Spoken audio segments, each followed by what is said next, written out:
கடந்த சில மாதங்களாவே தங்கத்தோட விலை பார்த்தோம்னா ரொம்ப வேகமா இன்க்ரீஸ் ஆயிட்டே இருந்திருக்கு. இப்ப ரீசெண்டா தங்கத்தோட விலை பெரிய ஒரு வீழ்ச்சியை சந்திச்சிருக்கு. சோ தங்கத்தோட விலையை பொறுத்தளவுல ஏறுதா இறங்குதா இந்த மாதிரியான விஷயங்களை உடனுக்குடன் தெரிஞ்சுக்கணும்னா வெயிட் நியூஸ் ஆப்பை டவுன்லோட் பண்ணுங்க. ஆப்புக்கான லிங்கை நாங்க டிஸ்கிரிப்ஷன்ல ஷேர் பண்ணிருக்கோம். சார் வணக்கம். வணக்கம். வணக்கம் கேபிரியா. சென்னையில ரொம்ப நாள் இருந்த ஒரு பத்திரிகையாளர் நீங்க. எப்பவும் மழை காலம் வரும்போது ஒரு பிரச்சனை என்னன்னா, நமக்கு ஒரு பதட்டம், பெரிய பிரச்சனை வருமா, வெள்ளம் வந்துருமான்ற ஒரு பதட்டம் சென்னை வாசிகளுக்கு இருக்கு. நம்ம யோகத்துக்கு பெருசா மழை பெய்யலன்னா தப்பிச்சிருவோம், நல்ல மழை பெஞ்சா மாட்டிக்கிறது. எப்பவும் எழக்கூடிய கேள்வி என்னன்னா, ஒவ்வொரு வருஷமும் இந்த பிரச்சனை வந்துகிட்டே இருக்கு. அதுக்கு தேவையான ப்ராப்பரான ஒரு இன்ஃப்ராஸ்ட்ரக்சரை பில்ட் பண்ணிட்டோமா? இப்ப 2 வருஷத்துக்கு முன்னாடி ஸ்டாம் வாட்டர் ட்ரெயின்ஸ்லாம் நம்ம கட்டிட்டோன்ற மாதிரிலாம் சொன்னாங்க. முக்காவாசி வேலை முடிஞ்சதுன்னாங்க. இன்னைக்கும் பார்த்தால் ஒரு பதட்டமான ஒரு சூழல் இருக்கு. பம்ப் செட்டோட தான் நிக்கிறோம். அதை தாண்டி கட்டமைப்பு இல்லை. எப்படி பாக்குறீங்க? இல்ல, கட்டமைப்பு இல்லைன்றதில்ல, கட்டமைப்பு செய்யல. இருக்கிற கட்டமைப்பு இப்போ 2 ஆண்டுகளுக்கு முன்னாடி பாத்தீங்கன்னா மழை வெள்ளத்துக்கு அவங்க கொடுத்த தகவல்லாம் என்ன சொல்ல வராங்கன்னா, இத்தனை சதவீதம் வேலை முடிஞ்சிச்சு, இத்தனை சதவீதம் தண்ணி நிற்கி, இத்தனை சதவீதம் தாங்க வெளியில ஓடும் அப்படிலாம் புள்ளி விவரத்தோட சொல்லிட்டு இருந்தாங்க. நமக்கு வியப்பா இருந்தது. ஆனா மழை வந்த உடனே என்னாச்சுன்னா முழுக்க முழுகி போச்சு. வழக்கம் போல மழை வந்தா அதிகமா குஷி ஆகிறது யாருனாக்கா இவங்க தான், அந்த அரசியல்வாதிகள் தான். ஏன்னா பல கான்ட்ராக்டர் அதில் இருக்குது. இப்போ மோட்டார் வச்சு இறச்சிக்கிறதுக்குன்னு ஒரு பெரிய டீம் கான்ட்ராக்ட் எடுப்பாங்க. சோத்தை சமைச்சு போகிறதுக்குன்னு ஒரு பெரிய டீம் இருக்குது. கார்பரேஷன் இவங்கெல்லாம் வண்டியில் ஏற்றிட்டு போகிறது, ஏற்றின்னு வந்து ஒரு இடத்துல இறக்குறது, இங்கேருந்து மீட்புக்காக அதில் அது ஒரு கான்ட்ராக்ட் ஒர்க். இப்படின்னு இவங்க இதில் தான் கவனமாக இருக்கிறவங்களுடைய இந்த அடிப்படை மக்கள் வசதி நம்ம செய்து கொடுத்தோமானா இல்லை. சென்னைக்குன்னு நீங்கள் இது வரைக்கும் கொட்டியிருக்கிற பணத்தை மட்டுமே எடுத்து கனெக்ட் பண்ணி பார்த்தீங்கன்னாக்கா ஒரு பல சென்னைகளை நீங்கள் உருவாக்கியிருக்கிறேன். இது வரைக்கும் வந்திருக்கிற புள்ளி விவர கணக்கு நீங்கள் சென்னைக்குன்னு ஒதுக்கி இருக்கிற பணங்கள் இப்போ பார்த்தீங்கன்னாக்கா ஒரு 5 லட்சம் கோடி இந்த திமுக அரசு மட்டுமே கடன் வாங்கியிருக்கு. முன்னாடி ஒரு 3.5 லட்சம் இருந்தது, இப்போ ஒரு 8.5 லட்சம், அது ஒரு 9 வந்துருச்சுன்னு சொன்னாங்க. இவர்கள் மட்டுமே வாங்கின கடன் 5 லட்சம் கோடி அப்படின்னு வச்சுக்கோங்க. சென்னைக்கு நீங்கள் 6,000 கோடி ப்ராஜெக்ட்னு சொல்லியிருக்கீங்க. அந்த 6,000 கோடியினுடைய பலன் என்ன அப்படின்னு கேளுங்க. நீங்கள் ஒரு இன்வெஸ்ட் பண்ணியிருக்கீங்க, போட்டிருக்கீங்க, அதனுடைய பலன் வரணும் இல்லை மக்களுக்கு. கேட்டால் கடந்த ஆண்டை விட இந்த முறை நிறைய பகுதிகள் வெள்ள பகுதியில் இது தொடக்க மழை தான். இது நவம்பரில் மழை இருக்குது. இந்த தொடக்க மழையில நீங்கள் பம்ப் செட் வச்சுன்னு இறச்சிட்டு இருக்கீங்க. அப்புறம் என்ன அவங்க ஸ்கீம் வேலை செஞ்சுது? ஏன் ஒரு சொட்டு தண்ணி கூட நிற்காதுன்னு சொல்கிறப்ப நீங்கள் அங்கங்கே பம்ப் செட்னு வச்சுன்னு இறச்சிட்டுக்கிறீங்க.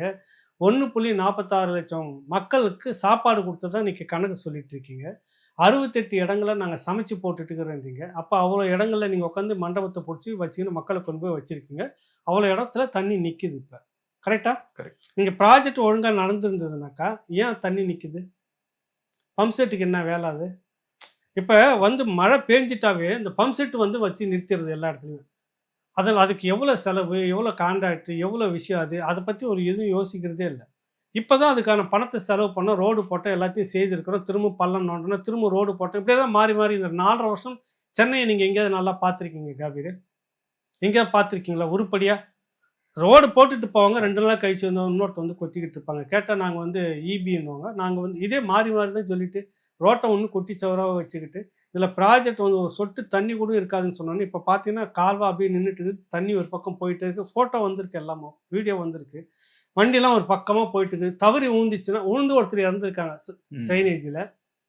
நீங்கள் வழக்கம் போல் எதை சொன்னாலும் ஒரு மாற்று கருத்து சொல்கிறது உங்களுக்கு ஊடக பலம் அதிகமாக இருக்குது அரசுக்கு.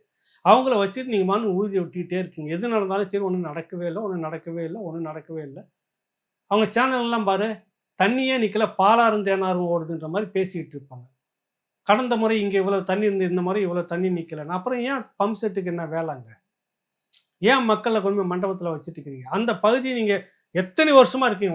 4 வருஷமாக அது தாழ்வு பகுதி, வெள்ளம் அதிகமாக நிற்குது, மக்களுக்கு அங்கே பெரிய பாதிப்பு. மக்களை கொண்டு போய் மண்டபத்தில் வச்சுக்கிறோம்.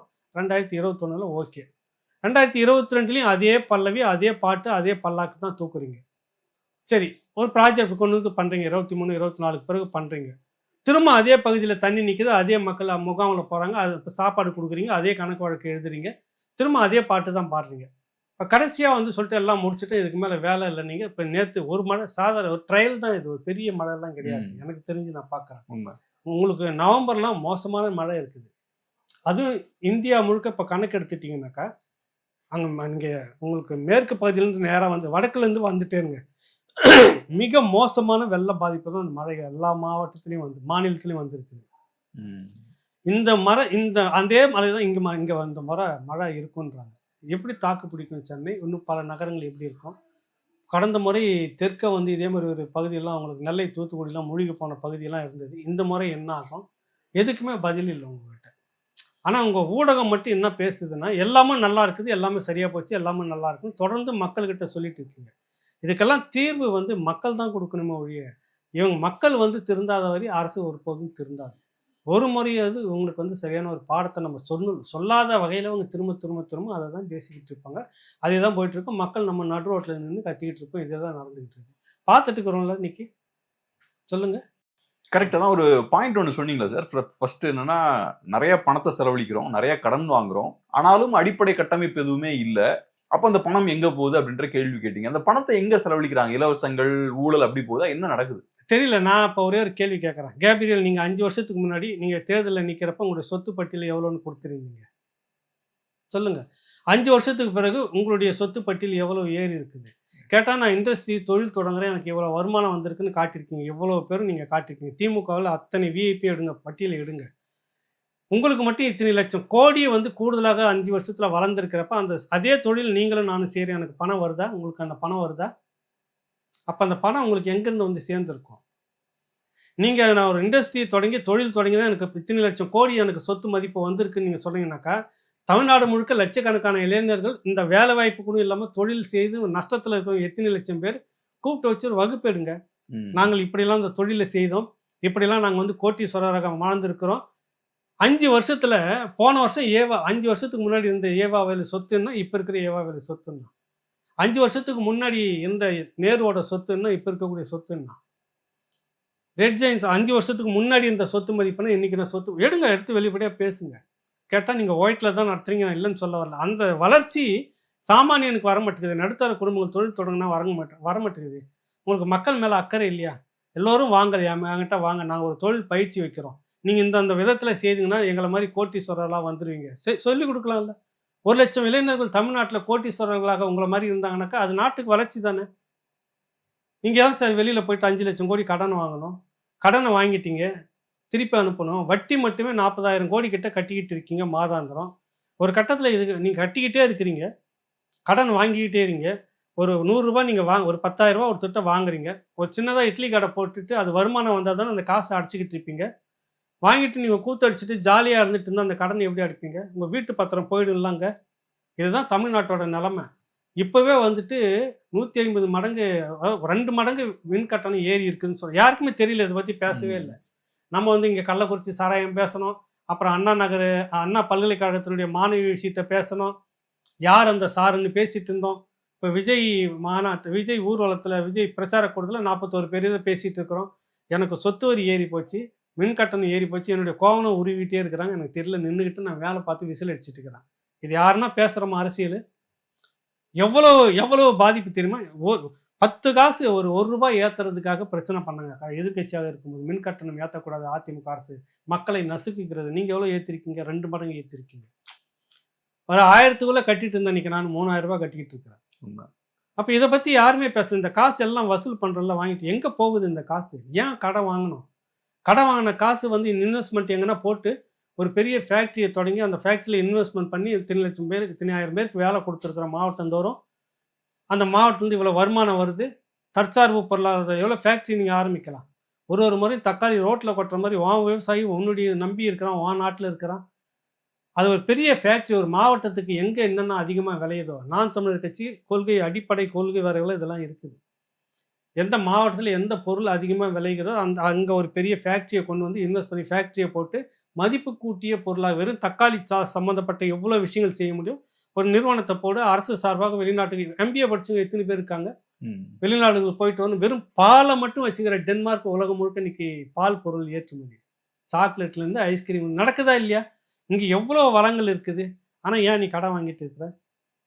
ஒரு பாலம் கட்டுறீங்க கேப்ரியல், பாலம் கட்டுறீங்க, மழையில் போயிடுச்சு, இல்லைன்னாக்கா அளவுக்கு மீறி வெள்ளம் வந்துருச்சு, அதனால அடிச்சுக்கிட்டு போயிடுச்சுன்றீங்க. இந்த பதில் எங்கேயாவது நீங்கள் சொல்லி பார்த்துருக்கீங்களா? சென்னைக்குள்ளே நீங்கள் இருக்கிறீங்க, ஈகாட்டுத்தாங்கல் பாலம், சைதாப்பேட்டை பாலம், அடையாறு பாலம், எத்தனை முறை அந்த பாலத்தை மீறி வெள்ளம் போயிருக்கு, அடிச்சுக்கிட்டு போயிருக்கு. பார்த்துருக்கீங்கல்ல? எங்கேயாவது இடிஞ்சு விழுந்திருக்குதா? அது என்ன நீங்கள் கட்டுற பாலம் மட்டும் இடிஞ்சு விழுது? தடுப்பு பாலம், இது கேள்வி கிடையாது. ஒரே வார்த்தையில் சொன்னார், அளவுக்கு மீறி வெள்ளம் வந்துச்சு, அடிச்சுன்னு போயிடுச்சு. அளவுக்கு மீறி வெள்ளம் வந்தது எந்த அணையும் காமராஜர் காலத்தில் கட்டுறது உடையவே இல்லையே. என்னன்னா மக்களை நீங்கள் திரும்ப ஏமாத்திட்டிக்கிறீங்க. மக்கள் ஒன்றும் தெரியாமல் இருக்காங்க. 1000 ரூபா கொடுத்தா ஓட்டு போட்டுருவாங்கன்னு சொல்லிட்டு 5 லட்சம் கோடி கடன் வாங்குறது எவ்வளோ பாதிப்பு ஏற்படுன்னு யாருக்கும் தெரியல. எவ்வளோ வரி ஏறும், இன்னும் எவ்வளோ வரியை ஏற்றுவாங்க, இன்னும் எதுக்கெல்லாம் வரியை கூட்டுவாங்க, இது எதுவுமே தெரியல. இந்த பணம்லாம் எங்கே போச்சு? ஒரு நல்ல கேள்வியை கேட்டீங்க.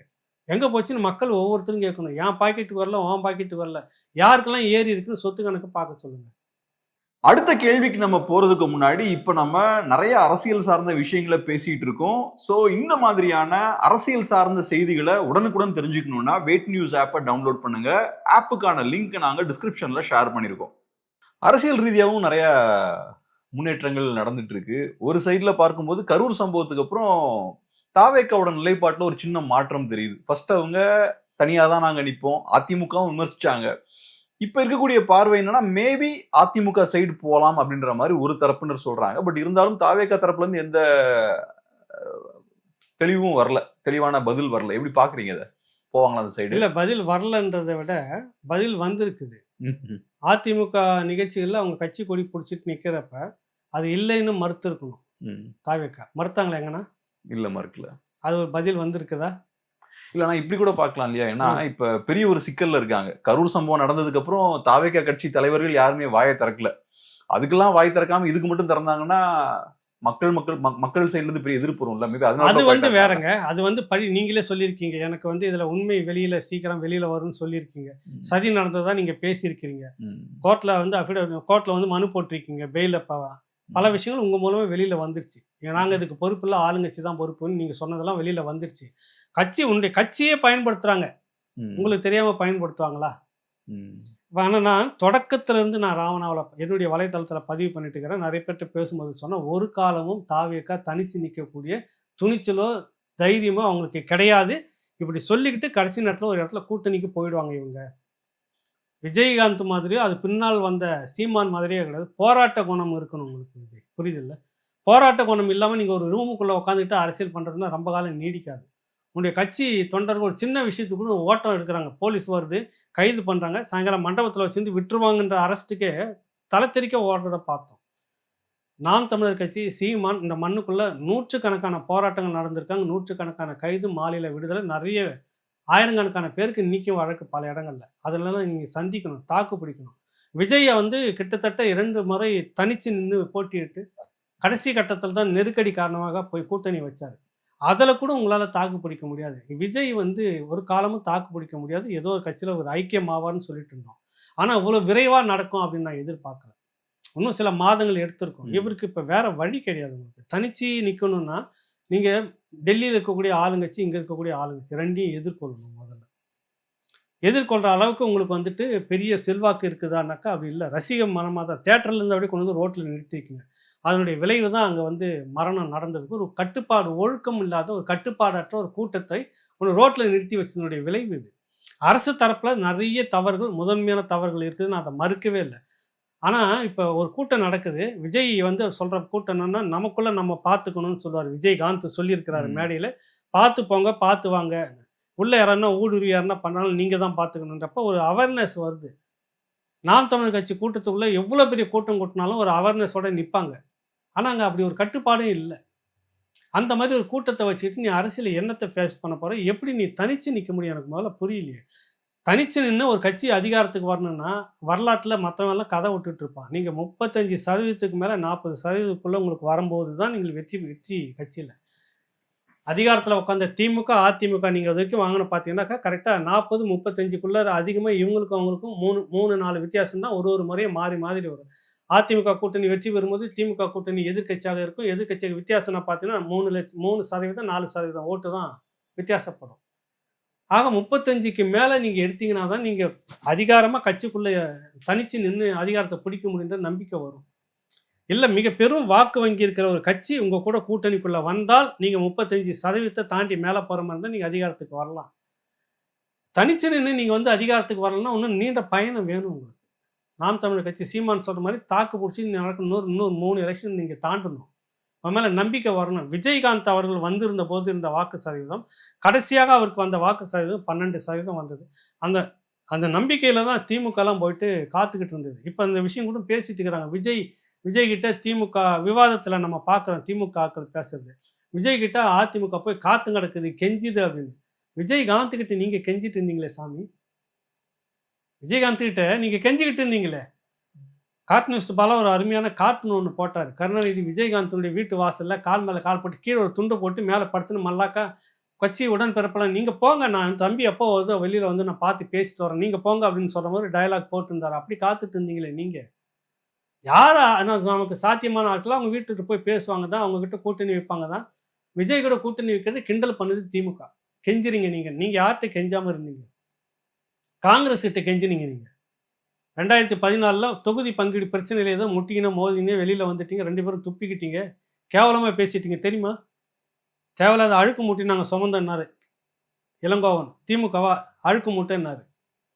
கூடா நட்பு கேடா முடியும்னு சொல்லிட்டு கருணாநிதி சொன்னார். திரும்ப கூடிக்கிட்டீங்களே. அப்போ ஆக ஒரு கட்சியில் கூட்டணி வைக்கிறதுலாம் போய் விமர்சனம் பண்ணிட்டு பேசிட்டு இருந்தா இவங்க ஏதோ கூட்டணியே வைக்காத கட்சி மாதிரி. எதுக்கு சொல்ல வரேன்னா, நடிகர் விஜய் வந்து தனிச்சு நின்று அரசியலில் நான் வெற்றி பெறுவோம் அப்படின்னா நீ உன்னுடைய இலக்கு வந்து கிட்டத்தட்ட ஒரு 4-5 தேர்தல் தான் நீங்கள் சந்திச்சு ஆகணும். புரியுதில்ல? எடுத்த உடனே உங்களால் நீங்கள் எவ்வளோ நேரம் மக்களுக்கு நிற்க முடியும்? மக்களுக்காக நீங்கள் என்னென்ன பிரச்சனைகளை பேசுகிறீங்க, எவ்வளோ பிரச்சனைகள் நீங்கள் சாதிச்சிருக்கீங்க, எவ்வளோ பிரச்சனைகளுக்கு போராடி இருக்கீங்க, இதெல்லாம் தாண்டி நீங்கள் வந்து அரசியல் நிற்கும் போது தான் மக்கள் உங்கள்கிட்ட நம்பி வருவாங்க, வாக்குகளை கொடுத்துக்கிட்டே இருப்பாங்க. நீங்கள் ஒரு 20க்கு மேலே தாண்டினீங்கன்னா எல்லாம் உங்கள் கூட கூட்டணி வந்துடுவாங்க. அன்னைக்கு நீங்கள் ஆளுங்கட்சியாக போகலாம். சரி, இப்போ நீங்க சொன்ன இந்த குறைகள் எல்லாமே கமல்ஹாசன் கிட்டயும் இருந்தது, எம்என்எம் கிட்டயும் இருந்தது. ஆனா அவங்க தனியா நின்னாங்கல்ல, அது இவருக்கு அவ்வளவுதான். ஒரே ஒரு முறை நின்னாங்க, அடுத்த முறை நிக்கலையே. அந்த ஒரு தேர்தல் இதுல வந்து ஒரு உள்ள அரசியல் இருக்குது உங்களுக்கு. இது வந்து பேசணும்னாக்கா வேற ஒரு பாதையை நோக்கி போகும். தமிழ் தேசிய அரசியல்னு ஒன்று இருக்குது. அது தனிச்ச ஒரு இடத்துக்கு வந்துடக்கூடாதுன்றப்ப கமலஹாசன் இறக்கப்பட்டார். அப்போ ஒரு 4-5% வாக்கு அவர்கிட்ட போறப்ப, இப்போ 8 இருந்தப்ப அங்க வந்துருந்தீங்கன்னா 12-15 இருக்குமா தமிழ் தேசிய சீமானுடைய வாக்கு. அது அங்கே அங்கே அங்கே தடுக்கிறதுக்கு ஒரு தடுப்பான மாதிரி கமலை வச்சாங்க. இந்த முறை விஜய் இது ஒரு பெரிய கூட்டு சதியில் நடக்கிறது. மிக பெரும் ஒரு ஆதிக்க இது பின்னாடி இருக்குது. எந்த விதத்திலையும் தமிழ் தேசியம்னு சொல்லிட்டு ஒரு மாநிலம் சார்ந்த அரசியல் மேலே வந்துடக்கூடாது அப்படின்னு இங்கே தமிழ்நாட்டுக்கு மட்டும்தான் பார்க்குறாங்க. கேரளாவில் இருக்கலாம், கர்நாடகாவில் இருக்கலாம், ஆந்திராவில் இருக்கலாம், தெலுங்கானாவில் இருக்கலாம், தமிழ்நாட்டில் மட்டும் வந்துடக்கூடாதுன்ற ஒரு கூட்டம் இங்கே இருந்துக்கிட்டே இருக்குது. அதனுடைய வலைப்பின்னல் தான் நடிகர் விஜய் இப்போ உள்ள வந்திருக்குது. புரியுதில்ல? இதை வந்து ஓட்டை எடுத்துக்கிட்டு போகணும், பிரிச்சுக்கிட்டு போகணும். தனித்த ஓட்டு வந்து அதிமுக போயிடக்கூடாது. விஜய் தனியாக இருந்துட்டாருன்னா அந்த ஓட்டு திமுகவுக்கு போடக்கூடாதுன்னு ஒரு பெரும் மக்கள் விரும்புகிறாங்க. கரெக்டாக? அவங்க யாருக்கு போடுவாங்க? அதிமுகவுக்கு போடுவாங்க. இப்போ விஜய் வந்துட்டாருனாக்கா உடைவாங்கல்ல. சீமான் இருக்கிறார்ல, அவர் கொஞ்சம் ஓட்டு உடையதா? அவர் தொடக்கத்திலேருந்தே சொல்லிட்டு நின்றுட்டு இருக்கிறார். இப்போ புதுசாக வந்து நான் தனிச்சு நிற்க போகிறேன்னு சொல்லக்கூடிய ஒருவேளை நின்றால் இந்த ஓட்டுலாம் இங்கே வருமா? இப்போ அந்த எதிர்ப்பு ஓட்டு விஜயோட சேர்ந்து அதிமுகவுக்கு போச்சுன்னா என்ன ஆகும்? அதிமுக கூட்டணி வெற்றி பெறும், திமுக வந்து கீழே போகும். இந்த சூழ்நிலைக்காக இங்கே ஒரு அரசியல் உள்ள நடக்குது. ஆக தமிழ் தேசிய அரசியல் வந்து மேலே மேலே மேலே வந்துடக்கூடாதுன்னு ஒரு உள்ளக அரசியல் இதுக்குள்ளாக இருக்குது. திராவிடத்துக்குள்ளாகவும் ஆரியத்துக்குள்ளாகவும் இது உள்ளே இருந்துகிட்டு இருக்கு. அது வந்து வேற. ஆனால் தனிச்சு நின்று ஓட்டு அப்படின்னு விஜய் நிற்க முடியுமானா? முடியும்னா நீங்கள் ஒரு 4 தேர்தலுக்கு நீங்கள் டார்கெட் வச்சு தாக்கு பிடிக்கணும். 4 வருஷமும் அதுக்குள்ளே உங்களுடைய கட்சி தொண்டன் இருப்பானான்னு நீ பார்க்கணும். அதுக்கான கொள்கை கட்டமைப்பு உங்ககிட்ட இல்லை. இங்கே கொள்கை அடிப்படையில் இருந்துகிட்டு இருக்கிறேன். என்ன வேணாலும் பார்க்கலாம், சிறையாக இருந்தாலும் எதிர்கொள்ளலாம். சிறைக்கு போயிட்டு வந்த தம்பிங்களும் இருக்காங்க. என்டிகே பக்கம், விஜய் பக்கத்தில் யார் இருக்காங்க? ஒரே ஒரு வழக்கு, நான் 1000 இருந்தாலும் என் கட்சிக்காரன் உள்ளே இறந்து போயிட்டேன், என் கட்சிக்காக கூடணும் இறந்து போயிட்டான், நான் அங்கே தான் நிற்பேன், என்னை கைது பண்ணிட்டேன்னா கைது பண்ணிக்க பரவாயில்ல, மக்கள்கிட்டேருந்து நான் கைது ஆகிறேன்ற துணிச்சல் உங்ககிட்ட ஓடி பதுங்கிட்டீங்க. நீங்கள் வெக்கமாக இருக்குது இல்லை? உன்னை நம்பி வந்த மக்கள்கிட்ட அந்த குடும்பம் அழுது கண்ணீர் விட்டுக்கிட்டு அவங்க கூட சேர்ந்து உன்னால் நிற்க முடியலையே, ஓடி பதுங்குறீங்களே. ஏன்னா கைது பண்ணால் பண்ணிட்டு போட்டு என்ன பண்ணிவிடுவாங்க? கைது தானேங்க கேப்ரியல், பெயில் இருக்குது இல்லை, நிரந்தரமாக வச்சிட போகிறதில்ல. ஆமாம், மக்களுக்காக நான் நின்ன மக்கள்கிட்ட என்னை கைது பண்ணாங்க, திரும்ப நான் மக்கள்கிட்ட போய் நிற்பேன். இப்போ நீ வந்து கூடுதலாக பணத்தை 20 லட்சம் கொடுத்து விட்டு போகிறேன்ற இதெல்லாம் என்ன அரசியல்? என்ன நீங்கள் எவ்வளோ வேணாலும் செத்துரும், பணத்தை கொடுத்துட்டா சரியாக போகணும். அதுக்கேற்ற மாதிரி அந்த மக்களும் பேசி, என் பையன் போனால் பரவாயில்ல, விஜய்க்காக தான் போனார், விஜயை பார்க்கணும் தான் போனார், பரவாயில்ல, ஆமாங்கன்னு ஒரு பேட்டி கொடுக்குற கேவலத்தை கொண்டு வந்து நிறுத்திருக்கீங்க. நீங்கள் வந்து எப்படி வந்து நீண்ட கால அரசியலை தாக்கு பிடிக்க முடியும்? ஒரு கைது தான், இப்போ ஒன்றும் இல்லை, வழக்கு பதிவு பண்ணாங்க. ஓகே, கைது ஆகிறேன், இதில் எனக்கு சம்பவம் நடந்து போச்சு, என் மேலே தப்பு இல்லை, நான் கோர்ட்டில் சொல்கிறேன், வழக்காடுறேன், 10 நாள் உள்ளே இருப்போமா? ஓடி ஒளிஞ்சிட்டீங்களே, ஒருத்தர் கூட இல்லையா? நீங்கள் எப்படி மக்களுக்காக போராடுவீங்க? மக்கள் கூட வச்சுட்டு நீங்கள் எப்படி போராடுவீங்க? களத்தில் நீங்கள் இருக்க மாட்டிருக்கீங்களே, ஓடுறீங்களே, பின்னங்கால் தலையில் தெரிக்க ஓடிட்டீங்களே, ஓடி பதுங்கிட்டீங்களே. சரி, இப்போ தாவேக்காவை பொறுத்தளவுல கரூர் துயர சம்பவத்துக்கு முன்னாடி கூட்டணி குறித்த பேச்சுவார்த்தைகள்லாம் வரும்போது இல்ல நாங்க தனியா தான் போட்டியிடுவோம், அதிமுகவோட சேர மாட்டோம்னு தெளிவுபடுத்தினாங்க. அது போக அதிமுக விமர்சிச்சும் அவங்க பேசினாங்க. இப்ப கரூர் சம்பவம் நடந்ததுக்கு அப்புறம் ரொம்ப அமைதியா இருக்காங்க. கூட்டணி குறித்த பேச்சுவார்த்தைகள்லாம் வரும்போது பேச மாட்டேங்கிறாங்க. கரூர் சம்பவத்துக்கு அப்புறம் என்ன பெரிய இந்த நிலைப்பாட்டுல ஏன் மாற்றம்? ஒரு நிலைப்பாட்டில் ஒரு நெருக்கடி வந்தது எனக்கு. நான் நெருக்கடியிலேருந்து வெளியில வரணும், என்னுடைய கட்சி தொண்டர்களை நான் காப்பாற்றிக்கணும், கட்சி அடுத்த கட்டத்துக்கு கொண்டு போகணும். யார் வழியில நெருக்கடி? திமுக மேல இருக்கக்கூடிய பாஜக 2 தரப்புமே நெருக்கம் இல்ல. அவங்களுக்கும் கூட்டணி வரணும்னு நினைப்பாங்க, இவங்களுக்கு கூட்டணி உடைக்கணும்னு நினைப்பாங்க. ஒரு நெருக்கடி வந்துருச்சு, கைது இது பெரிய சிக்கல்ல போகும், கட்சி தடை செய்யற அளவுக்கு கொண்டு போவாங்களா, எது வேணாலும் சதி நடக்கலாம்ல. அப்ப நான் சேஃப்டியா பாத்துக்கிறதுக்கு வேற வழின்னா இருக்கு. எனக்கு அடுத்தது ஒரு படகு பக்கத்துல இருக்கு, தாவி மேலே ஏறுறேன். இது ஒன்றும் புதுசு இல்லை. இதுக்காக போய் நான் விஜய் மேல தவறு இருக்குது, அதெல்லாம் நான் நிறைய விமர்சனம் பண்ணிக்கிறேன். ஆனால் இந்த விஷயத்தில் என்ன தப்பு? நீங்கள் காங்கிரஸை பிடிச்சிட்டு ஓடலை. என்ன பிரச்சனை உங்களுக்கு? தமிழ்நாட்டுக்குள்ளார இதே தஞ்சாவூரில் எமர்ஜென்சிக்கு பிறகு வந்து ஒரு கூட்டம் நடக்குது. தஞ்சாவூர் கூட்டத்தில் கருணாநிதி, ஜார்ஜ் பெர்னாண்டஸ் கலந்துக்கிற அந்த கூட்டம். ஜார்ஜ் பெர்னாண்டஸ் என்னுடைய தோழியை, எனக்காக வேண்டி என்னுடைய தோழி, என்னுடைய சகோதரங்களை இந்த எமர்ஜென்சியில் இந்திரா காந்தி போலீஸ் என்னென்னலாம் என்ன பண்ணிச்சு, கண்ணீர் வர மாதிரி கொதிக்கிற மாதிரி ஒரு ஸ்பீச். இவர் இப்படி அழுந்துட்டார், இதோட நம்ம ஒரு பாய்ச்சல் அதிகமாக போகணும்னு இவர் பேசுறாரு கருணாநிதி அவர்கள். உடன்பிறப்புகளே, நான் இதை உங்ககிட்ட சொல்லாமல் எங்கேயோ பிறந்து எங்கேயோ வளர்ந்த இந்த மண்ணுக்கு சம்பந்தம் இல்லாத ஜார்ஜ் பெர்னாண்டஸ் இவ்வளவு குமுறல்களை சொல்லி உங்களிடம் முறையிடுகிறார்கள் என்றால், இந்த மண்ணில் பிறந்து இங்கே வாழ்ந்து இங்கே சாகக்கூடிய இந்த கருணாநிதி நான் உங்களிடம் சொல்லாமல் எங்கு சொல்வேன்? நீங்களும் பண்ணியிருக்கீங்க சாமி, கூட்டணி வைக்கிறத குறை சொல்லாதீங்க. நீங்களும் பண்ணியிருக்கீங்க. அவளை எதிர்க்க வேண்டியதானே இந்திரா காந்தி. ஏன் அப்புறம் வந்து ஆட்சியை, கூட்டணி ஆட்சி நேரு இருந்தால் பரவாயில்ல, நாட்டுக்கு நிரந்தரமான முதலமைச்சர் இந்திரா காந்தி வரட்டும், நீ ஏன் கூட்டணி வச்ச? உனக்கு ஒரு சூழ்நிலை வந்துச்சு இல்லை, கமிஷன் வந்ததில்லை, சர்க்காரியா கமிஷன் வந்ததில்லை, அதுக்காக ஓடி கூட்டணி தானே, அதுக்காக தானே வச்சிங்க, சொல்லுங்க. அந்த மாதிரி ஒரு நெருக்கடி வந்தது விஜய்க்கு. அதிமுகவோட கூட்டணி வைக்கிறார். என்ன அதை போய் விமர்சனம் பண்ணுறீங்க? நீங்கள் முதல்ல விமர்சனம் பண்ணுற யோக்கியதை உங்ககிட்ட இல்லையே. நீங்கள் எத்தனை கட்சி கூட நீங்கள் கூட்டணி வச்சுட்டு இருந்தீங்க?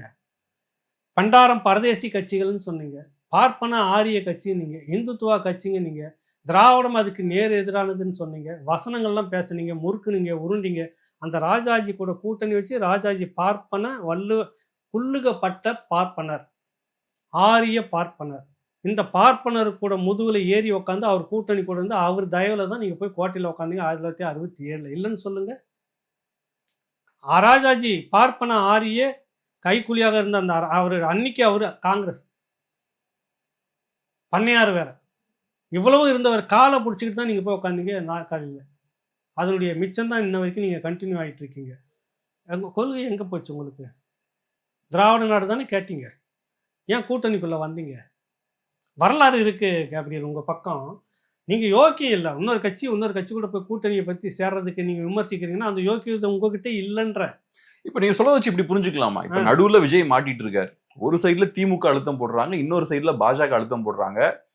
இப்ப விஜயை பொறுத்தளவுல தன்னை தற்காத்துக் கொள்வதற்காக எந்த சைடு போவார் அப்படின்றதான் கேள்வி. இல்லைன்னா யார் அதிகமா அழுத்தம் போடுவாங்களோ அந்த சைடு போவார்னு எடுத்துக்கலாமா? இல்லை, எனக்கு தெரிஞ்சு பாரதிய ஜனதா கட்சி அதிமுக கூட்டணிக்குள்ள தான் வருவார். நான் அதை தான் நினைக்கிறேன். பாரதிய ஜனதா கட்சி அதிமுக தலைமையில் தான் அங்கே கூட்டம். அதில் பாஜக இருக்கும், விஜய் இருப்பார், தேமுதிக இருக்கும், பாமக இருக்கும். அப்படிதான் எனக்கு வந்து ஒரு யூகமாக நான் கணிக்கிறேன் என்னுடைய அனுபவத்தை வச்சு. அதுக்கேற்ற ஒரு பேச்சுவார்த்தைகள் உள்ள ஓடிட்டு இருக்குன்னு சொல்ல வராங்க. இங்கே இருக்கிறது தான் அவருக்கு சேஃபு அப்படின்றத அவரு நினைக்கிறாரு. திமுக கூட போயிட்டு அங்கே போய் கூட்டணி சேர்றதுல பல சிக்கல் இருக்குது. அங்கே வந்துட்டு சில கண்டிஷன்லாம் ஒத்துக்க மாட்டாங்க, பல விஷயங்கள் இருக்குது. அப்படியே திமுக கூட கூட்டணி போகிறதாக இருந்தால் பாஜக வந்து விடாது, பல விஷயங்கள் இருக்குது அதுகிட்ட மாட்டிக்கிட்டு. திமுக பொறுத்தளவுல விஜய் கூட்டணிக்கு வரதை விட தனியா இருக்கிறது நல்லதுன்னு நினைக்கிறேன். அதிமுக தனியா நிக்க முடியாது, இன்னைக்கு நிக்க முடியாத சூழ்நிலை வந்துருச்சு. நீங்க கொண்டு வந்து அந்த இடத்துல நிறுத்தியாச்சு. ஏதோ பிளான் பண்ணப்போ ஏதோ நடந்துச்சு, அது விசாரணையில இருக்குது. பிறகு வரட்டும், நம்ம அந்த கரூர் மரணங்கள் பத்தி பிறகு பேசுவோம். அதை வெளிப்படையா வரட்டும், அன்னைக்கு பேசுவோம். ஒரு இன்ஸ்டன்ட் நடந்து போச்சு. குற்றவாளியாக ஒரு பக்கம் நீங்க மிரட்டிக்கிட்டு இருக்கீங்க, ஒரு பக்கம் அழுத்தம் கொடுத்துட்டு இருக்கிறீங்க. நீங்க வந்து உடனடியாக கைது பண்ண வேண்டியதானே? முகநூலில் போட்ட பதிவுக்காக கூப்பிட்டுட்டு போயிட்டு நாம் தமிழர் கட்சி தம்பிகளை கண்ணை கட்டிட்டு விடிய விடிய அடிச்சதெல்லாம் பண்ணி ரிமாண்ட் பண்ணதெல்லாம் நடந்திருக்குல்ல. அதே ஒரு பதிவு போடுறாரு, 2 வழக்க போடுறீங்க, தேச விரோத குற்ற வழக்கம் அதுக்குள்ளே வருது. ஆதவ அர்ஜுன் பிடிக்கவே இல்லையே நீங்கள் ஆதவ அர்ஜுனை. ஏன் திமுக பதுங்குது? விஜய் தான் பக்கம் வந்துடலாம், இதன் மூலமாக இழுத்துலான்னு பிளான் பண்ணீங்களா நீங்கள்? அதானே அர்த்தம். சரி, விஜய் வந்துட்டால் நீங்கள் எவ்வளோ தொகுதி கொடுப்பீங்க? அப்புறம் உங்கள் கூட்டணி கட்சி இருக்கிற கட்சிகள்லாம் அங்கே இருக்குமா, வேற எங்கேயாவது போகுமா? சொல்லுங்கள். எல்லாம் இந்த பக்கம் வந்துடுவாங்கல்ல உங்கள் கூட்டணிக்குள்ளே இருக்கிறவங்கலாம். விஜய் உங்கள் பக்கம் வந்துட்டாருன்னா நீங்கள் அவருக்கு வழக்கம் போல் எல்லாருக்கும் 10 சீட்டு 5 சீட்லாம் கொடுக்கவே முடியாது. கரெக்டாக? மிக பெரும் அளவில் தானே தொகையை கேட்பார், சீட்டு தொகையை கேட்பார். அந்த சீட்டு உங்களால் கொடுக்க முடியாதுன்றப்ப விசிகா பாதிக்கும், இன்னும் இருக்கக்கூடிய கம்யூனிஸ்ட்டுகள் பாதிப்பாங்க, இன்னும் மற்ற கட்சிகள் பாதிக்கும். காங்கிரஸுக்கு அந்த தொகுதி அவங்க பழைய தொகுதி கொடுக்க முடியாது உங்களால். அதெல்லாம் குறைச்சிக்கலான்றப்ப அவங்க போங்கப்பான்னு சொல்லிட்டு வெளியில் வந்து தேர்ட் ஃப்ரண்ட்னு ஒன்று பழைய மாதிரி ஆரம்பித்தாங்கன்னா நீங்கள் தான் கூப்பிட உட்காரணும். அந்த சிக்கல் அங்கே இருக்குது. அதனால் விஜய் அந்த இடத்த தேர்வு பண்ண மாட்டார். தேசிய ஆளுங்கட்சி இங்கே அடுத்தது ஆலப்புற கட்சின்னு அவருக்குள்ளே ஒரு முடிவு வச்சுட்டு அந்த கூட்டணிக்குள்ளே போகிறதுக்கு வாய்ப்பு 100% இருக்குது. இது எல்லாமே அரசியல் தானே. இப்போ நீங்கள் சொல்கிற மாதிரி விஜய் அவர்கள் அதிமுகவோட போய் ஒரு அலைன்ஸ் வைக்கிறாருன்னா பெரிய சந்தேகங்கள்லாம் வேண்டாம். ஏன்னா அலைன்ஸ் வச்சாச்சுன்னா ஓட்டு உடையாது, திமுக எதிர்ப்பு வாக்குகள் உடையாது, எல்லாமே அதிமுக சுற்றி கன்சாலிடேட் ஆகிடும். எப்படி திமுக ஓட்டு எப்படி உடையாதுன்றீங்க? திமுக எதிர்ப்பு வாக்குகள் உடையாது. நேரம் இங்க வந்துடும். அதுதான் அதிமுக தான். விஜய் அங்க போயிட்டாருன்னா அதான் வரும். இப்பவே நம்ம சொல்லிடலாம். உங்களுடைய சிறுபான்மையினர் வேஷம் கூட கலையுது இந்த முறை. கடந்த முறை நீங்க சொல்லிட்டு போட்டு வாங்கின ஓட்டுக்கு ஏற்ற மாதிரி நடந்துக்கல. பாஜக உள்ள நுழைஞ்சிச்சுன்னு பாஜகனுடைய எல்லா திட்டங்களையும் நீங்க தான் நிறைவேற்றிட்டு இருக்கிறீங்க. கல்வி கொள்கைக்காக நீங்க ஒருத்தர் போட்டீங்க, மிக பெரும் மேதை, அவர் கல்வியில மிகப்பெரிய ஸ்காலர் டாக்டர் ஜவஹர் நேசன் போட்டீங்க. வெளியில வந்து என்ன பேட்டி கொடுத்துட்டு போனாரு?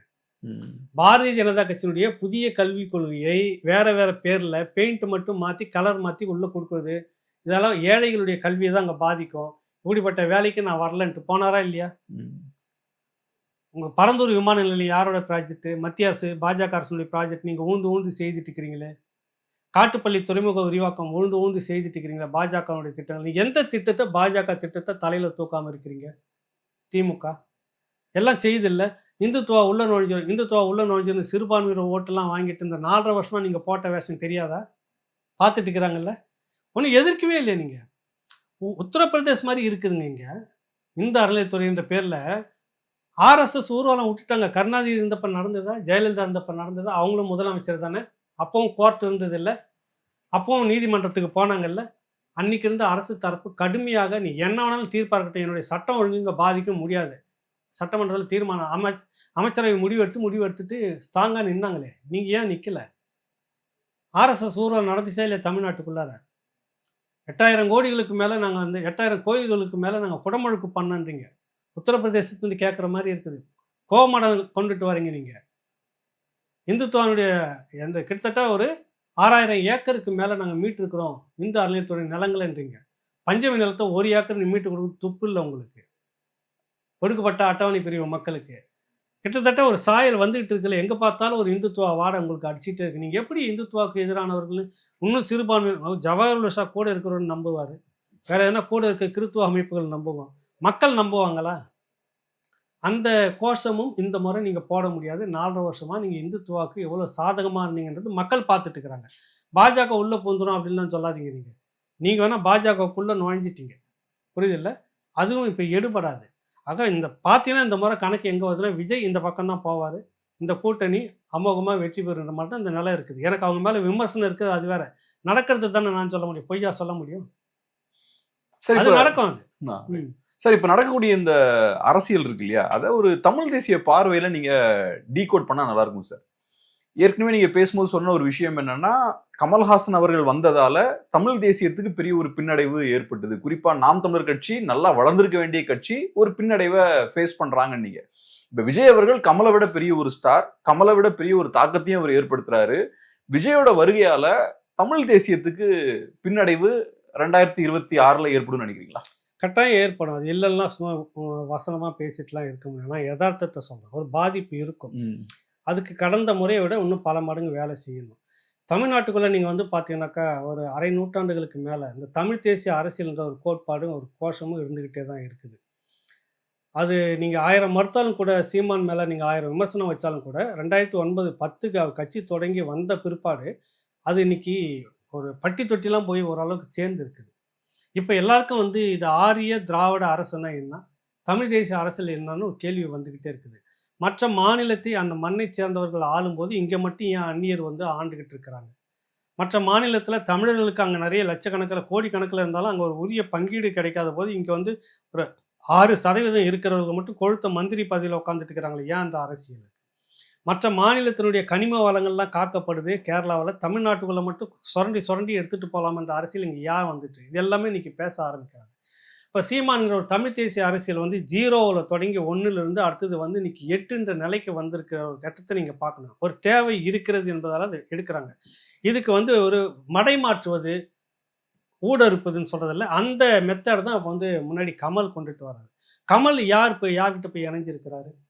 இன்னைக்கு கூட ஒரு வீடியோவை பார்த்தேன். கமல் பேசிட்டு இருக்கிறாரு, ஒரு ஆம்புலன்ஸ் வருது, வந்துருச்சுப்பா ஆம்புலன்ஸுன்றாரு. நம்ம பேசுகிறோம், கூட்டம் சேர்ந்துருச்சுன்னு தெரிஞ்சவொடனே ஆம்புலன்ஸ் குறுக்க போவோம். அதை பாருங்கள், உள்ளே இருந்துச்சுன்னா மரியாதையாக அனுப்பி நல்லா வசதியாக செஞ்சு அனுப்பி விடுங்க, இல்லைன்னா அது என்னன்னு பார்த்துட்டு பண்ணுங்கன்னு சொல்லி பேசுகிறாரு. கமலுக்கும் அதுதான் நடந்தது. செய்தது யார்? திமுக. இன்னைக்கு யார் செய்துட்டு இருக்கிறாங்க? எடப்பாடிக்கு திமுக தான் செய்யுது. அதே ஆம்புலன்ஸ் விஷயம் தான், யார் செஞ்சாலும் யார் கூட்டம் நடத்தினாலும் ஓடிக்கிட்டு இருக்கு குறுக்கால. அப்போ கமல் வந்து யார் மூலமாக வந்திருப்பாரு? யாரால் இறக்கப்பட்டிருப்பாரு? கமலால யாருக்கு லாபம்னு பார்த்தா திமுகவுக்கு தான். புரியுதில்ல உங்களுக்கு? அப்போ இந்த மாதிரி தான் நீங்கள் பார்க்கணும். இப்போ கமலஹாசன் வந்தார்ல, வந்து என்னென்னோ பேசினார், டார்ச் லைட்லாம் உடைச்சார், என்னென்னோ வசனங்கள் பேசுறாரு. இன்னைக்கு எல்லாம் யாருக்கு எதிராக பேசினாரோ அங்கேயே போய் உட்காந்துட்டார்ல, ஒரு பதவி வந்துருச்சு இல்லை? ஒரு குறிப்பிட்ட ப்ராஜெக்ட், ஒரு பணம் முடிஞ்சிருச்சு. ஒரு படத்துக்கு செலவு பண்ணுவாங்களே, இத்தனை லட்சம் கோடி, இத்தனை கோடின்னு, அது தேர்தல் அனாவசியமாக 4% பிரிக்க முடிஞ்சது இல்லை, 5% வாக்குகள் கமலால் பிரிக்க முடிஞ்சது இல்லை. அது தமிழ் தேசியத்துக்கு வர்றது தடுக்கிறது தானே. இப்போ விஜய்க்கு வாங்க, நீ வருஷத்துக்கு இவ்வளோ லாபம் எடுக்கிற, இவ்வளோ படம் பண்ணுறியா, பல மடங்கு 2 வருஷத்துக்கு ப்ராஜெக்ட் வச்சுங்க, 2 வருஷத்துக்கு நடிக்கிறதுக்காகவே வாங்க, அவ்வளோதான் முடிஞ்சு போச்சு. ஏன் செய்திருக்கக்கூடாது? இப்போ பலன் எங்கே வருது? பாஜக அந்த கூட்டணிக்கு வருதா இல்லையா? அப்போ பாஜக பலன் அடிக்கிறதா இல்லையா? அவங்க ஏன் இறக்கி இருக்கக்கூடாதுன்னு கேள்வி வருதா இல்லையா? திமுகவுக்கு எதிராகவே பேசின கமல் திமுகவில் இருக்கிற மாதிரி, அதிமுக பாஜகவுக்கு எதிராக பேசின விஜய் ஏன் இன்னைக்கு அந்த கூட்டணியில் இருக்கக்கூடிய சூழ்நிலை உருவாகுது இல்லை? இப்போ தமிழ் தேசியம் என்பது இங்கே வந்துடக்கூடாது தமிழ்நாட்டுக்குள்ளார. அதில் மட்டும் இந்த கட்சிகள் ரொம்ப உறுதியாக இருக்குது. ஆரிய திராவிட இந்த கட்சிகள் உறுதியாக இருக்கிறது. இது கடந்த காலத்தை விட ஒரு எழுச்சி மேலே எழுச்சி கூடுதலாக வந்துக்கிட்டே இருக்கு. இது எந்த விதத்திலும் வளர்ந்து விடக்கூடாது. வளர்ந்துட்டால் நாட்டுக்கு இது சிக்கல். குறிப்பாக யாருக்குன்னா திராவிடர்களுக்கு சிக்கல். நாங்களும் தமிழர்கள் தான் சொல்லுவாங்க, புரியுதில்லை? ஆனால் நீ செய்கிறது முழுக்க தமிழர் விரோத அரசியலுங்க. என் மண்ணை எடுத்து எவனுக்கு ப்ராஜெக்ட் எடுத்து கொடுக்குறது, என் மண்ணை எடுத்து இன்னொருத்தருக்கு உரிமை கொடுத்துருப்பீங்க, என்னுடைய வேலை வாய்ப்பை இன்னொருத்தருக்கு பறித்து கொடுத்துட்ருப்பீங்க. உங்களுக்கு முத வட இந்திய தொழிலாளர்களுடைய ஆதிக்கம் எங்கே வந்து தெரியுமா உங்களுக்கு? புதிய தலைமைச் செயலகம் கருணாநிதி ஐயா கட்டணாரில் முதலமைச்சர், முன்னாள் முதலமைச்சர் கருணாநிதி அவர்கள் தலைமைச் செயலகம் மவுண்ட் ரோட்டில் இருக்குல்ல, அதில் கொண்டு வந்து அப்படியே மொத்தமாக இறங்கினாங்க வட இந்திய தொழிலாளர்கள். அதிலிருந்து இன்ன வரைக்கும் நீளுது. எந்த ஒரு வேலையும் தமிழ்நாட்டுக்குள்ள கான்ட்ராக்ட் எல்லாமே வந்து வட இந்தியர்கள் தான். மிஞ்சி போனால் இப்போ கூட வந்து இந்த தூய்மை பணியாளர்களுடைய வேலையை கூட ஆந்திராவில் இருக்கக்கூடிய ஒருத்தருக்கு தான் கான்ட்ராக்ட். தமிழ்நாட்டு முதலாளிகள் கூட யாருக்கும் கிடையாது. வேலை செய்கிறவர்கள் எல்லாம் வட இந்தியர்கள், இல்லைன்னா ஆந்திரா. இப்படி தான் இருக்குது. நீங்கள் எல்லா புத்தகையும் எடுத்து பாருங்கள், பெரும் கான்ட்ராக்ட்லாம் எடுத்து பாருங்கள். இதனுடைய அரசியல் எல்லாமே என்ன வருது, ஒரு கேள்விக்குறியாகுது. தமிழ் தேசிய கட்டமைப்பு, தமிழ் தேசிய அரசியல், அது வந்து தமிழ்நாட்டுக்குள்ளே வந்துடக்கூடாது. எனக்கு தெரிஞ்சு நீங்களும் ரொம்ப காலமாக நானும் உங்களை பார்த்துட்டு இருக்கிறோம் ஊடகத்தில், எந்த ஒரு அரசியல் கட்சி தலைவராவது நாம் தமிழர் கட்சி சீமான் சந்தித்த அளவுக்கு அவதூறுகளையும் அவமானங்களையும் சந்திச்சிருக்கிறாரா? சொல்லுங்கள், நீங்கள் சொல்லுங்கள். கண்டிப்பாக பர்சனல் லெவலில் இருக்கு. பர்சனலாக இறங்கி அடித்தாங்க. பர்சனலாக ரொம்ப பர்சனலாக இறங்கி பெங்களூர்ல இருந்துட்டு காசு கொடுத்து கூட்டு வந்து, நம்ம சொல்லலை, அந்த அம்மாவே சொன்னாங்க, விஜயலட்சுமி, உங்களை சீமானை எதிர்க்க துப்பு இல்லைன்னா என்னை ஏன்டா கூப்பிட்றீங்க, என்னை எதுக்கடா காசை கொடுத்து கொண்டுட்டு வரீங்க, என்னை ஏன்டா நீங்கள் கொண்டு வந்தீங்க, நானாடா அவன்கிட்ட கெஞ்சினேன், இவ்வளோ பேசுனாங்களே அந்த அம்மா. எவ்வளோ நாளாந்தரமாக நீங்கள் பண்ணிட்டு இருக்கீங்கல்ல. இந்த அளவுக்கு விமர்சனங்கள் வேற ஏதாவது கட்சி தலைவர்களால் சந்திச்சிருந்தாங்கனாக்கா களத்தை விட்டே நேரம் ஓடி இருப்பாங்க. காரணம், இந்த தமிழ் தேசியம் வந்து இந்த தலைவர்கள் தான் நீங்கள் பண்ணக்கூடிய எல்லா குற்றச்சாட்டும் அதே திமுக திராவிட தளம் எல்லாமே வந்து செய்யக்கூடிய இந்த விஷயங்களோட 100 மடங்கு செய்த தலைவர்கள் அந்த பக்கத்தில் இருக்காங்க. ஆனால் அவர்கள்லாம் புனிதர்களாக கட்டளைப்பட்டு மேலே வராங்க. தமிழ் தேசியத்திலேருந்து ஒருத்தர் வரான்னு மட்டும் அவதூறு மட்டும் இங்கே எக்கச்சக்கமாக வலைத்தளங்கள் எடுங்க, சமூக வலைத்தளங்களில். இப்போ தான் சபரீசன்கிட்ட இத்தனை கோடி வாங்கினார், அப்புறம் பார்த்தா எடப்பாடி கிட்ட இத்தனை கோடி வாங்கிட்டாரு, திமுகட்ட இத்தனை கோடி வாங்கிட்டார், இப்போ சைலண்ட்டாக இருக்கிறாரு. யார்கிட்ட வாங்கலை? அத்தனை பேரையும் சொல்லிட்டு இருக்காங்க. அது எப்படி பாக்குறீங்க? இப்ப அந்த ஒரு வாதம் வைக்கப்படுது இல்லையா, நிறைய பணம் வாங்கிட்டாங்க, திமுக எதிர்த்து பெருசா என்டிகே பேச மாட்டேங்கிறாங்கன்ற ஒரு விமர்சனம் இல்ல வைக்கப்படுது. பேசிட்டே தான் இருக்காங்க. அந்த கட்சியில எல்லாருமே தான் பேசிட்டு இருக்கிறாங்க. நீங்க நினைக்கிற மாதிரி பேசணும்லாம் முடியாது. அவங்க அரசியல் அவங்க செய்துட்டு இருக்கிறாங்களே. கடுமையா தான் இப்ப பார்த்தவொன்னே நம்ம இடும்பாவன கார்த்திக் ஒரு இடத்துல கடுமையான விமர்சனத்தை வைக்கிறார் திமுக மேல. சீமான் அவர்களும் வந்து பார்த்தீங்கன்னா, இதுவரைக்கும் பேசினத என்னைக்கு போயிட்டு ஸ்டாலின் அவர்களுடைய அண்ணன் இறந்தார்ல, முத்து இறந்ததுக்கு போய் நல்லா விசாரிச்சுட்டு வந்ததுலேருந்து பார்த்தீங்கன்னா, இதுவரைக்கும் ஒரு 12 மணி ஒரு 16 மணி நேரம் என்னவோ பேசியிருக்காங்க. 14ன்னு நினைக்கிறேன். அதில் கிட்டத்தட்ட அதிக பெரும்பான்மை சில ஒரு மணி நேரத்துக்குள்ளார இல்லை 40 நிமிஷத்துக்குள்ளார போகிற போக்கில் அங்கங்கே விஜயை வந்து பஞ்சு வச்சு தாக்குவார். அது மட்டும்தான் பெரிய அளவில் பேசப்படுது. 3/4 மணி நேரம் பேசினேன், 1 மணி நேரத்தில் 45 நிமிஷம் பேசினேன், திமுக எதிரான விமர்சனம் வரல. என்ன காரணம்னா அவங்கக்கிட்ட ஊடகங்கள் அவ்வளோ பெருகி போயிருக்குது.